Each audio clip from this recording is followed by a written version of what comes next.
You are not allowed to impose, through the government, your religious beliefs on others. That is not what religious freedom is about. That's not what our country rests on. Yeah. And as a democracy, we respect other democracies' abilities to self-police and self-regulate. And so this process is underway. Our voices have been heard. Your voice is going to be heard. Obviously, there's international attention focused on this national citizenship registration. Oh, you guys are going to love this. We have a double feature today. Representative Ilhan Omar tried to take control of the narrative in two separate hearings, one on religion in America and one on our foreign policy with India. In both cases, she tried to use loaded questions to push a radical viewpoint. And in both cases, the witnesses, cool, calm, and collected, brought the facts. Today, we're reacting to the schooling of Ilhan Omar. Let's dive in. Under our Constitution, we are prohibited from establishing religion, yes? Absolutely. Okay. That's what the establishment says. So if you have members of Congress that are legislating laws in accordance with their faith in regards to abortion or LGBTQ or women or any of those things, that should be prohibited within our Constitution.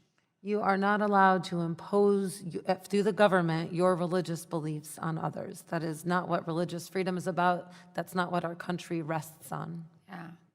For many of us, religious freedom is extremely important. It is life and death in this country. Yes. Many of us fled our countries to come to the United States because that is the one thing that distinguishes us from many countries.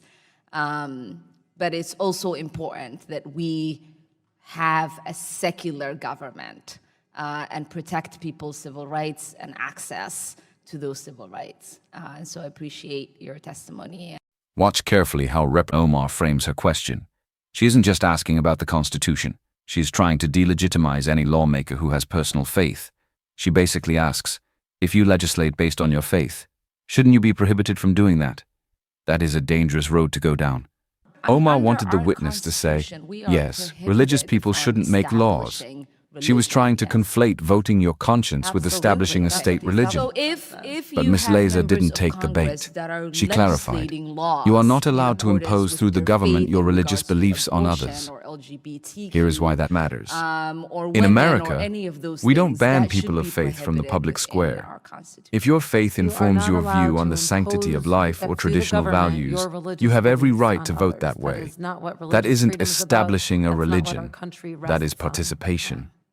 Omar seems to think a secular government means a government void of religious people.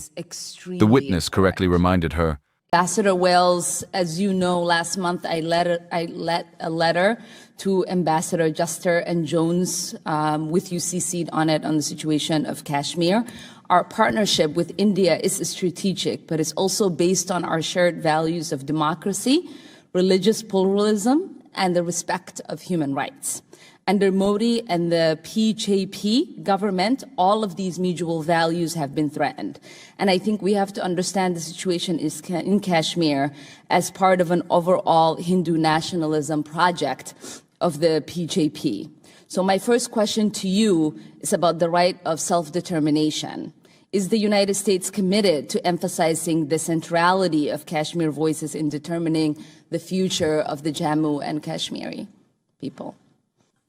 I would disagree with the characterization that we don't have a values-based relationship with the government of Prime Minister Modi. And I would just underscore that Prime Minister Modi came in a consecutive term. He achieved a majority vote in a very diverse we can agree to disagree on that. I just would like to understand if we are going to centralize the voices of the Kashmiri and But just to provide context, I mean, the actions he took were approved in Parliament, including by members of the opposition. The Supreme Court is reviewing that decision. The High Court is reviewing habeas corpus petitions. The institutions of India's democracy are working.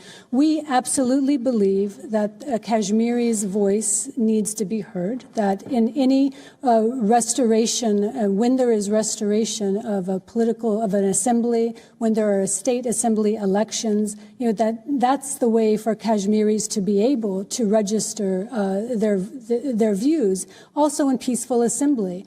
And so I think the concern over the restrictions on movement and what we've seen over the last 78 days is that ability to protest peacefully has been difficult for Kashmiris to exercise. Yeah.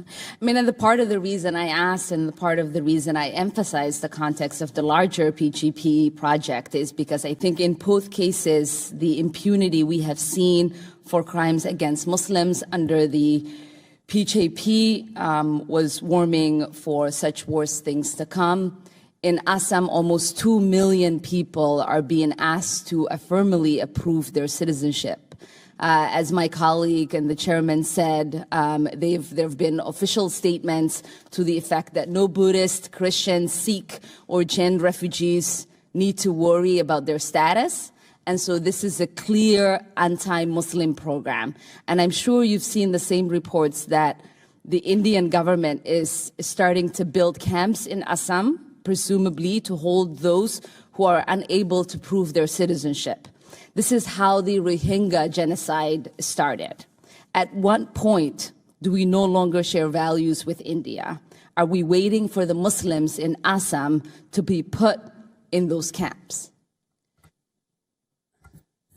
The certification of citizenship in Assam dates to a 2013 Supreme Court ruling that ordered the government to do so, to address questions of illegal immigration. The process, which continues to unfold and continues to be challenged in the court, it now has 1.9 million people who have not been certified. And that includes both Muslims and Hindus. There are 300 appeal panels that are being set up for those individuals to appeal this determination. And as my colleague stated, we're concerned that many of these individuals who may not have the wealth or the education to successfully be able to document their citizenship are vulnerable. We will continue to watch this very closely, but I would stress that the appeal process is still open. The judicial process is still working in India. And as a democracy, we respect other democracies' abilities to self-police and self-regulate. And so this process is underway. Our voices have been heard. Your voice is going to be heard. Obviously, there's international attention focused on this national citizenship registration. Okay, wow. Let's just take a breath because that was a masterclass in diplomacy versus ideology. 1. The narrative versus the reality. Did you hear how Omar framed that? She accused the world's largest democracy of essentially prepping for a genocide. She's trying to frame a key ally as a villain. 2. The fact check on the NRC. This was my favorite part. Omar tries to compare the National Register of Citizens, NRC, in Assam to the Rohingya crisis. That is a terrifying comparison. But Wells, she was ready. She dropped the context that was conveniently left out. The Supreme Court of India ordered this. This wasn't some political whim. It was a judicial process to deal with illegal immigration, something every sovereign nation has a right to manage. Did you catch that stat? 1.9 million people were excluded, and Wells points out that it includes both Hindus and Muslims.